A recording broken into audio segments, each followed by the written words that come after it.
Our next way is to create podcast.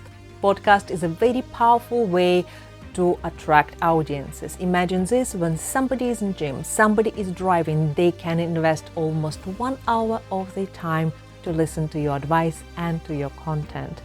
The difference is, however, with the show that in podcast it's mostly an audio content and therefore people don't build that visual connection with you.